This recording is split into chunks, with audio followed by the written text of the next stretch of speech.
Today I'm going to meet an incredible person, somebody who is genuinely pushing the boundaries of personal aviation. Many call him the real life Iron Man. You're about to see why. This you're going to love.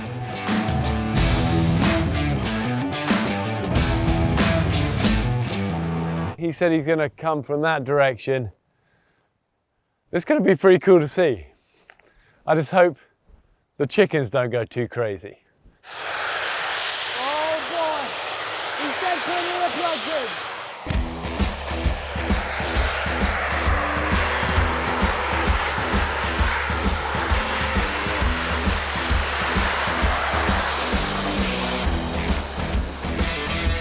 Oh my goodness. Now I know what you mean when you said all I'd say is put earplugs in when I'm arriving. That is not a subtle way to arrive, is it? And it's purely working on just thrust and power of jets. There's two little engines on each arm and then a third one round the back, and between those kind of three thrust vectors, all the rest is just this intuitive feel. I'm not consciously making any decisions about what I do with my arms. I just think, oh, I'll fly around the field, hover in front of you, and it doesn't sound very cool, but it's a bit like you don't think about riding a bicycle, do you? You just kind of feel it. And the first time you flew it, were you terrified? Well, it started out with one engine on one arm, which was quite scary because I'd bench tested them and I worked out the kind of physics and what should be fine. Yeah. But you never really know until you gingerly start putting one on one arm, moving your arm around. It's actually bizarre. For all the noise and fury, the sensation when you feel the thrust, it's spongy.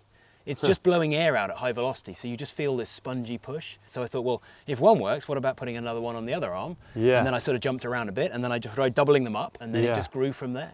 The military must be like, hold on, this is unbelievable. Are they not seeing applications? Yeah, so I don't know if I mentioned, I did 6 years in the Royal Marines Reserve, so we've got a weird connection through that. I've done a lot with the Marines now. We've done, I think, a dozen different exercises of usually maritime assault, moving between vessels and things like that. And do you think it's a feasible, viable thing for soldiers like the commandos, for example, to use it? Well, let me paint a picture for you. If you're going to try and get a bunch of guys on the deck of an enemy ship, you've got two options, a fast rib and a pole and a hook and a rope ladder, or you've got a helicopter and dangle a rope, or you've got individually mobile soldiers who can come low over the water and with their own decision making land wherever they like. And you notice how I stowed these and they were still running, you know, I shut them down pretty quick, but you can leave them running and then you could use your hands for whatever you need to. And if you decide you need to go away again, you just drop your weapon on your front. We've done this. Oh, wow. And then you just stow, you literally, and then just squeeze the trigger and then go. And so you can go away again. You're not waiting for a helicopter.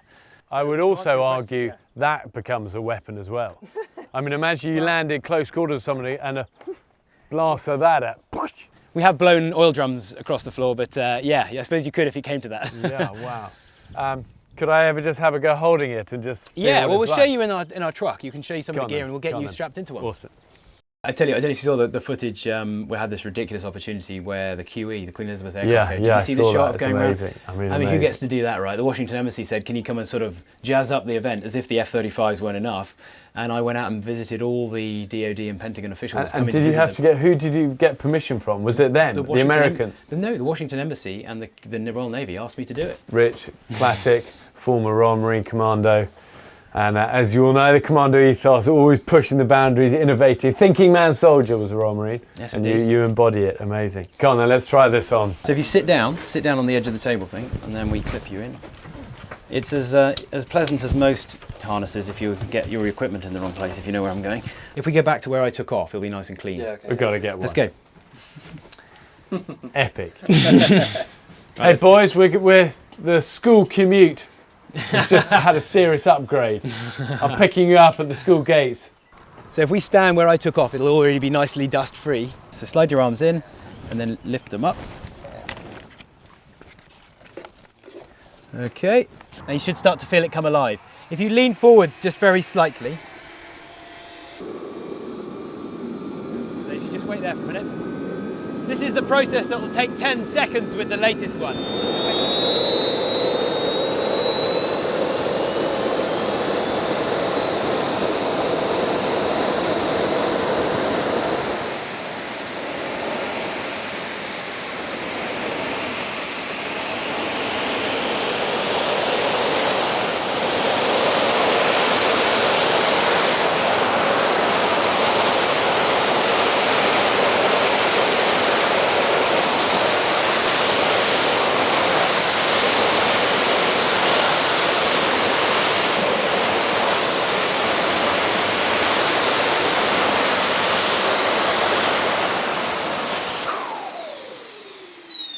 Amazing.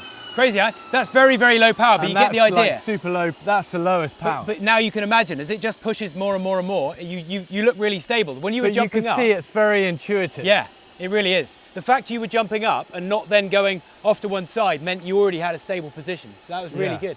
It's crazy, huh? It's not that bad, is it? It's quite gentle. Guys, it's a whole new, this is a whole new thing.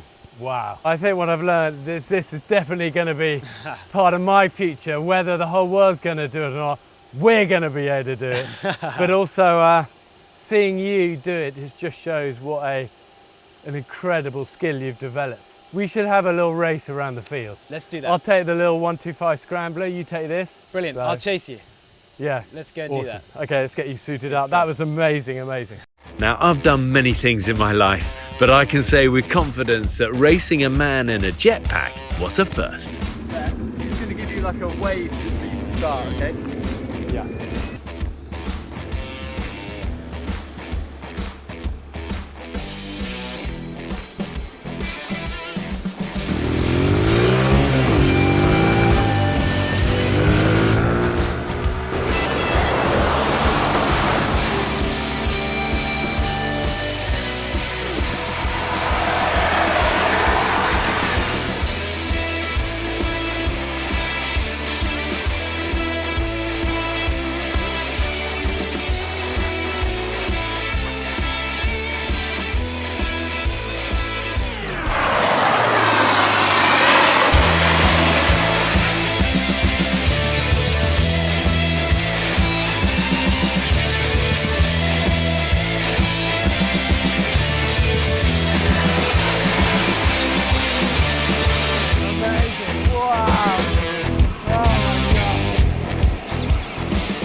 Record of that lap, 55 seconds.